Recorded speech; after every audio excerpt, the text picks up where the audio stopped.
Jesus is my rock, and that's how I roll. Welcome to another episode of California Preaching. Before we dive into everything, I just want to say I wear my hair like this usually when I'm really struggling. So please just bear with me with the hairdo and have a little compassion and judge not. It's been a bad day. Like, I felt very rattled. I guess there's no such thing as really a bad day. It's just that I have felt really off my game. It's just been like warfare, attacks, confusion, and all of that is the enemy. And I always tell people, look, you may not believe in like the devil, okay? But let's just face it, there is a dark one. In the middle of my crazy day, I was like, okay, is Jesus stiff-arming me? You know, is he just pretty much saying to me, like, girl, you have to figure this out for yourself. I'm done with you. No, I think about heaven and I think about, imagine harshness or anger coming down from heaven. It's an impossibility. It's like an oxymoron. This is ridiculous. Jesus doesn't know how to stiff-arm me, but that's how it felt today. When I'm having that feeling, Jesus is actually rushing in to save me. This is where, like, you know, you hear mature Christian, like the Christians who aren't just drinking the milk from the breast, but they've actually moved on to solid foods. They're eating the meat. I sometimes feel like I have not graduated to that point yet. And perhaps it's true, perhaps it's not true. But the bottom line is that Jesus Christ is activated when I'm feeling like God is stiff-arming me and my life is not going the way I want it to. My sin actually compels Jesus to rush into my life. You are the reason he came into this world. For you. It's crazy. I was reading the other day and there was this beautiful, beautiful story of this woman in the 1600s. You have to hear this. And she was very privileged. She came from, you know, an upper class family.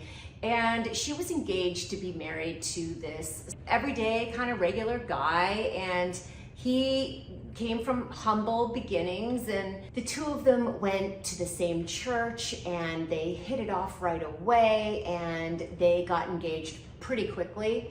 Her family really didn't approve of him. They really kind of felt like she could do better. So one day her parents, they said to her, you know, sweetheart, we don't even really know where this man comes from. And she said, it doesn't really matter to me where he comes from. What matters to me is that I know where he's going. Oh, is that not so beautiful? How beautiful is that quote? The reason I bring that story up is because obviously you guys know that there's an article that just came out, I think I saw it on Fox News or something, about my faith and my relationship with Billy.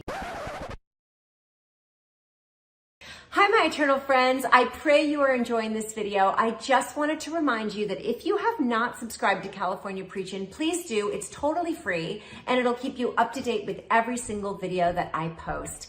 Thank you so much for all your support, and here is the link.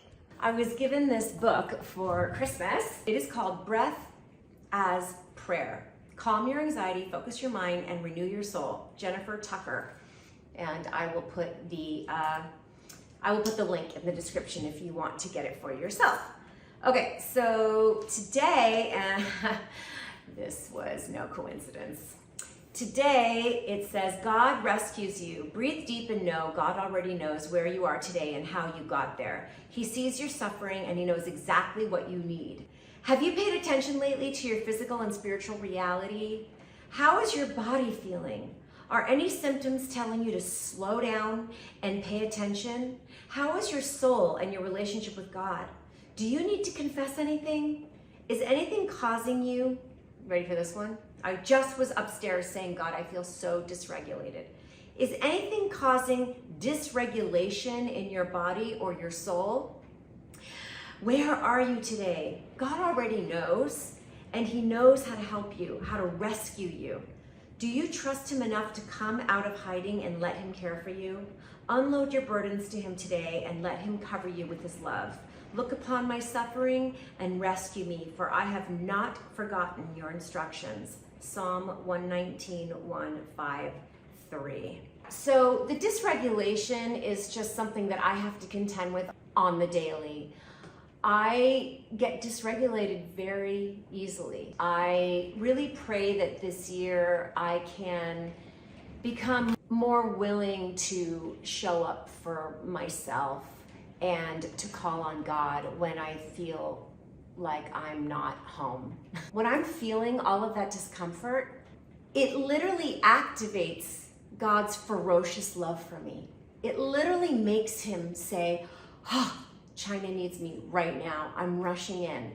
And you know what solidifies that for me is his crucifixion on the cross, because 3 days later, he rises from the dead and presents himself to the disciples. Thomas falls to his feet, praises him, worships him. Does Jesus say, no, buddy, don't do that. Don't do that. No, he welcomes it because he knows that it is right and correct for Thomas to worship him. Then he gives them a glimpse into their own eternity, into our eternity. It's his eternal resurrected body standing in front of these disciples. I mean, Thomas actually put his finger inside of his wound that he had on the side.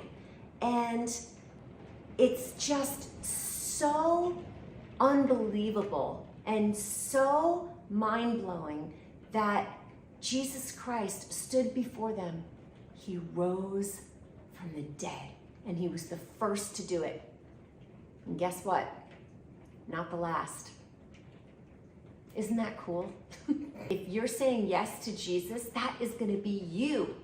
You are going to have a resurrected body, and you are going to live for eternity.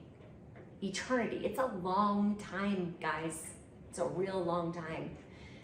And there's going to be no pain, no suffering. My daughter says to me sometimes, she says, Mom, I don't know if I want to go to heaven because I think it's weird that there would be no tears or no suffering ever. You would never have a bad feeling. And I'm like, I don't know that you're going to miss that. I don't know that you're going to actually even be able to contemplate that really. Like, I don't know.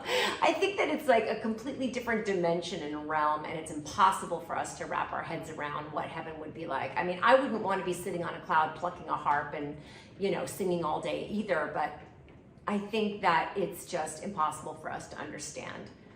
Each and every one of us is a sinner. Each and every one of us misses the mark. And one way that we know that's true is because we all highlight our own sin this way. We all have a really good case for ourselves before God. Each and every one of us does. We'll say things like, well, I didn't mean it that way, or, well, if you hadn't done that, I wouldn't have done this, or if my dad didn't treat me that way, I would never behave this way now. So we all have these excuses, and we all come up with these, rationalizations for why we behave a certain way. And none of us truly understand the intensity and the seriousness of sin, including myself. But I heard a quote once, and I'm just paraphrasing, that if we truly understood how serious sin was and the depth of how much it grieved God, the furnace of hell would not be hot enough. We could never get the temperature high enough because that's how ugly and horrible and revolting sin is to God. And again, I know there's people watching this right now just going, oh, please, oh my gosh, that's a little extreme. I'm even feeling it, but it has to be true. Or why would God have gone to the trouble of sending his own precious beloved son into this world to die for that one thing? For sin. Think about it. How serious does sin need to be for God to send his son to die for all mankind for sin? Right? Yeah, sin's bad. Yeah, so bottom line, your ego is not your amigo. And we've got to learn to be able to humble ourselves enough to be able to have some objectivity and look at ourselves and go, okay, you know, the sinometer is leaning in the wrong direction, and I need to take a little inventory and take some accountability for my own actions and present them to God. And I actually love the confession part of Christianity. It doesn't bug me. It doesn't bug me at all, actually. I like confessing. I like saying to God, you know what? I messed up here and I need help. And, you know, I am sorry. Like, I know I did not live up to my best. I did not. And, you know, I have to continuously remind myself that my best is rags. It's like garbage to Jesus. It's garbage. All he wants from me is to depend on him and rely on him and lean on him and trust in him fully. What does the Bible say? What did Jesus say was the most important thing? To love God with all your heart and all your soul and all your strength.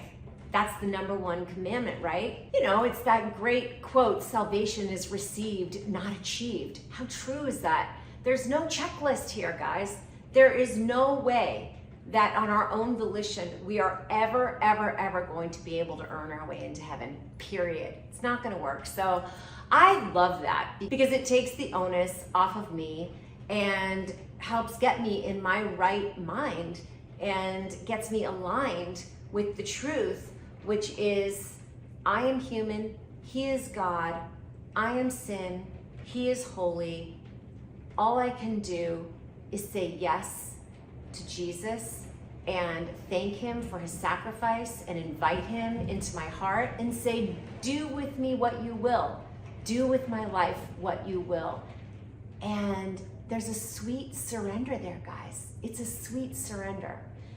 So I pray that this Cal Preach has blessed you. I want to remind you that there are some spots open in California Healing in 3 different groups. And we have the Tuesday Identity Group.